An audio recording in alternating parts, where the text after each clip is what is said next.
Here is a review of Safari Limited's Prehistoric Sharks tube. This was released back in 2011 with some wild safari dinos like Caprosuchus and Guanlong. And the Prehistoric Sharks tube was also released alongside the Prehistoric Crocs tube, which I'll be reviewing next. So let's take a look at the sharks first. And here's Acanthus. He's a freshwater shark.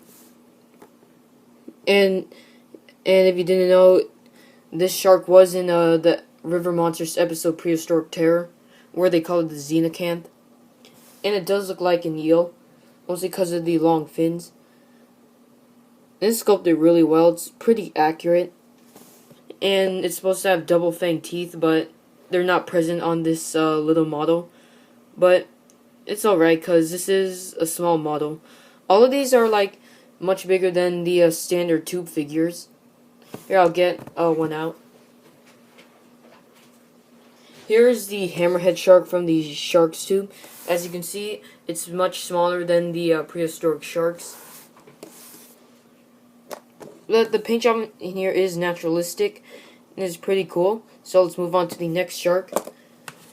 Here is the shark Helicoprion.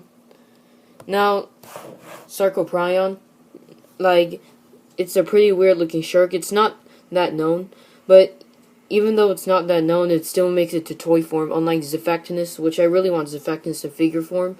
But as you can see, it's like a light brown and a brown color, which the actual color would be like, gray. But this is similar to the one on Wikipedia, the image. This one is pretty cool, and it's the same family as two other sharks in the set. This is one of my favorites in the set because Helicoprion is very underrated. Well, most of these prehistoric sharks are very underrated. They don't get much attention. And most of these are 10 centimeters long, like I explained. So this one's pretty cool. Let's move on to the next one. Here's the famous Hybodus. As you can see, the spine near the fin has been broken off. It looks pretty cool, and Hybodus is mostly known for appearing in Walking with Dinosaurs alongside Helicoprion. And it's pretty cool too. It looks pretty accurate, but there's no teeth because his mouth is closed. It's also one of my favorites from the set. And let's compare him to the Safari Helicoprion, which is not that in scale, because Hybodus was 7 feet long, and Helicoprion was like 30 feet, so this wouldn't be in scale at all. But overall, this one does look nice. And let's go on to the next shark, which is one of my favorites, the Helicoprion. And Helicoprion was a really weird looking shark because its jaw was shaped like a saw, and like earlier outdated models showed it like hanging, like the jaw hanging there, which looks really weird but also cool. But this one's still cool too. And it has like a huge swordfish like bill right there, and like no fins right there or there, like Helicoprion right here, which these are relatives. Yeah, this one's pretty cool too. I really like the Helicoprion. It did appear in River Monsters Prehistoric Terror too. Next one, another famous one, because this one appeared in Walking with Monsters and Chased by Sea Monsters, the Acanthus. It was a pretty small shark, about 4 feet long, most smaller than the sharks of today, but it's mostly known for the its odd-looking fin up there. And it lived alongside Klaus Lackey, a Devonian shark, and it was also obviously shown in Walking with Monsters, where it was eaten by the Hyneria fish. It also lived alongside Dunkleosteus. Now, considering this is 4 feet long, this Dunkleosteus will be only like 8 feet, so this isn't a scale, but this is probably like a very young Dunkleosteus fish. So this is pretty cool. So let's go on to the next one.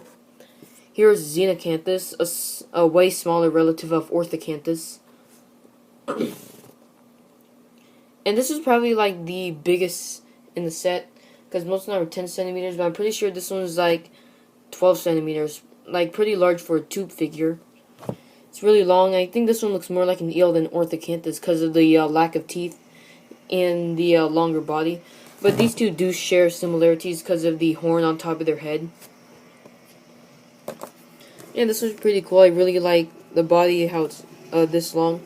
So let's move on to the next one, which is my favorite in the set. Here's the shark Acanthus. And he wasn't featured in any documentary or anything, unlike Helicoprion. Looks pretty cool, and this is like probably a color a shark would be. And the mouth looks pretty cool, but not as cool as Helicoprion's jaw though.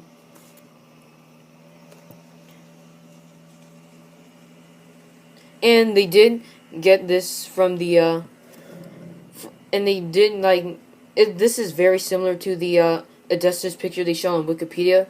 They probably got inspired by it along with Sarcoprion. This one's pretty cool too. And I think it was the apex predator of the Carboniferous seas, but probably had to compete with Helicoprion.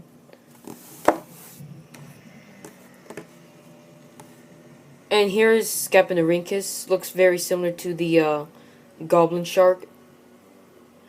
And they did get inspired by a picture of Scapinorhynchus online because it was pink and white. This one's pretty cool too. It probably evolved into the goblin shark of today. This was another one of my favorites. It's pretty long. It's pretty like a long model too. So yeah, that's it for this one.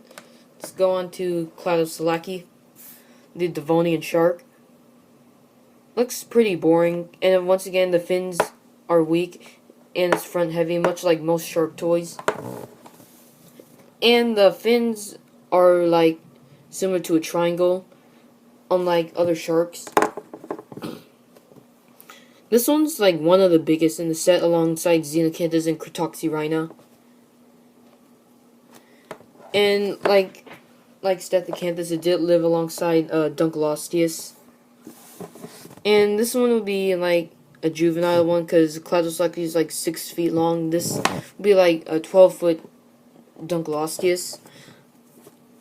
Yeah, they're not really in scale with each other. Oops, sorry about that. Just trying to adjust the camera. And for the last one, the Ginsu shark Cretoxyrhina of the late Cretaceous. Oops, sorry about that. So here's Cretoxyrhina, the Ginsu shark. It was obviously called the Ginsu shark because its teeth are similar to the Japanese Ginsu knives. And this is probably the only figure of Cretoxyrhina that's ever been made. Like, same with Acanthus and Helicoprion, because like these are the only figures of the sharks made in the US, because other figures are like made in Japan, like, and Acanthus too. This one represents it really well. It reminds you of a bull shark rather than a great white.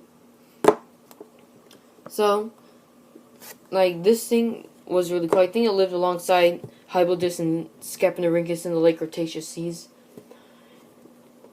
And also, it did live alongside the giant 50-foot Tylosaurus, but this is in scale because, like, this would be like 22 feet, and then that would be 40 feet. This Tylosaurus is probably like 80 feet if it was this size in real life, so it's not an accurate scale. But it's more accurately scaled to the GeoWorld's Tylosaurus.